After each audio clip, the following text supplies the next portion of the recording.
দেবদেবতার আসন, তার পাশে যদি এরকম থাকে তাহলে কতটা খারাপ লাগার একটা ব্যাপার। এদের কোনো বিবেক বুদ্ধি বলতে কিচ্ছু নাই। তোমাদের মনে প্রশ্ন আসতেই পারে যে এইখানে আর এইখানে এত জ্বালানি খড়ি দিয়ে কি হবে আসলেও।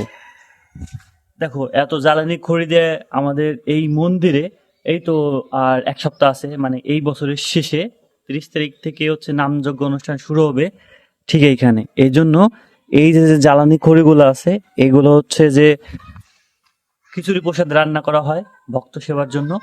এর জন্য কিন্তু এই জ্বালানি খড়িগুলো ব্যবহার করা হবে এইখানে। আমার যতটুকু জানা মতে 80 মনের মতো হচ্ছে এখানে মোট খড়ি আছে। তো কাছে থাকতে 80 মনের মতন ছিল, তারপরে এইগুলো এখানে রোদ্রে দিয়ে কিন্তু শুকানো হয়েছিল। তো এখনো এইভাবে এরকম করে সাজানো আছে এইগুলা, আর ওইখানে যা ছিল সব এইখানে রাখছে।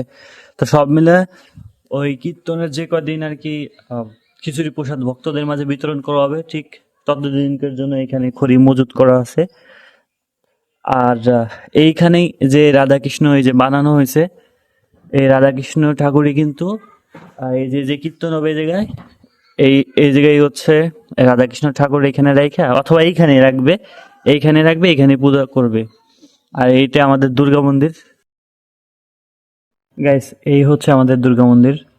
দুর্গা পূজার পরেই কিন্তু শ্যামা কালী পূজা এখানে করা হয়, তারপরে ঠাকুরটা এখানে রাখা হয় আবার দুর্গা পূজা আসার আগ পর্যন্ত। আর এই পাশে হচ্ছে আমাদের রাধা গোবিন্দ মন্দির। ওইভাবে করা হয় নাই, মানে এখনো সম্পূর্ণ কমপ্লিট করা হয় নাই, তবে এইখানে রাধা মাধবের মন্দির করা হবে। আমাদের এই রাধাকৃষ্ণের মন্দিরে এই বিগ্রহটা তখনই থাকে যখন এখানে নামযজ্ঞ অনুষ্ঠান হয়, তখন থেকে সারা বছর ব্যাপী এখানে বিগ্রহটা থাকে। আর আমাদের এই সম্পূর্ণ মন্দিরটা এখনো কমপ্লিট হয় নাই। এই পাশে দুর্গা মন্দির, এই পাশে হচ্ছে রাধা গোবিন্দর মন্দির, ঠিক আছে। তবে যাই হোক, এর পাশাপাশি আমাদের মন্দিরের পাশের যে পরিবেশটা খুবই খারাপ গাইস, এটা মোটেও করা ঠিক না। এখানে যারা এই যে একটু ময়লা ফেলছে, তো এইগুলো মোটেও করা ঠিক না। এদেরকে বারবার মানা করার পরেও হয়তোবা মানা করছে, তারপরেও কিন্তু কেউ মানে নাই।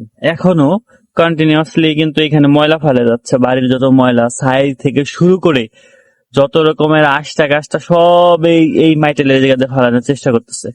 তো এই জিনিসগুলো আসলে কতটা খারাপ তোমরা বোঝো। মন্দিরের পাশে গিয়ে এই জিনিসগুলো থাকা উচিত, যেখানে দেবদেবতার আসন, তার পাশে যদি এরকম থাকে তাহলে কতটা খারাপ লাগার একটা ব্যাপার। এদের কোনো বিবেক বুদ্ধি বলতে কিচ্ছু নাই। এরাই হচ্ছে আমাদের, মানে আমাদের ক্ষতির ক্ষতির কারণ এরাই। মানে আমরা আমরা নিজেদেরকেই ক্ষতি করি, আর অন্য কেউ এসে আর কি বলবে।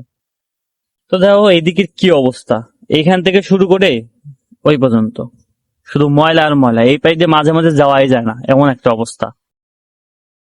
এই হচ্ছে আমাদের মন্দির প্রাঙ্গণ। এইখানে মূলত নামযজ্ঞ অনুষ্ঠান অনুষ্ঠিত হয়ে থাকে।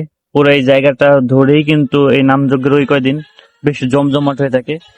আর এখন এই শীতের মধ্যে 11টা বাজে কিন্তু, তারপরে রোদ্রের দেখা কিছুটা মিললো অবশেষে এই শীতের মধ্যে। আজকে তো সকাল থেকে কুয়াশা আর হচ্ছে ঠান্ডা বাতাসে সকালটা শুরু হয়েছে, তো অবশেষে রোদ্রের দেখা মিলছে। এটাও খুবই ভালোই লাগতেছে, শীতের মধ্যে রোদটা খুবই মিষ্টি লাগে। সবকিছু মিলে ভালোই। এই হচ্ছে আমাদের গ্রাম এর বর্তমান পরিবেশ।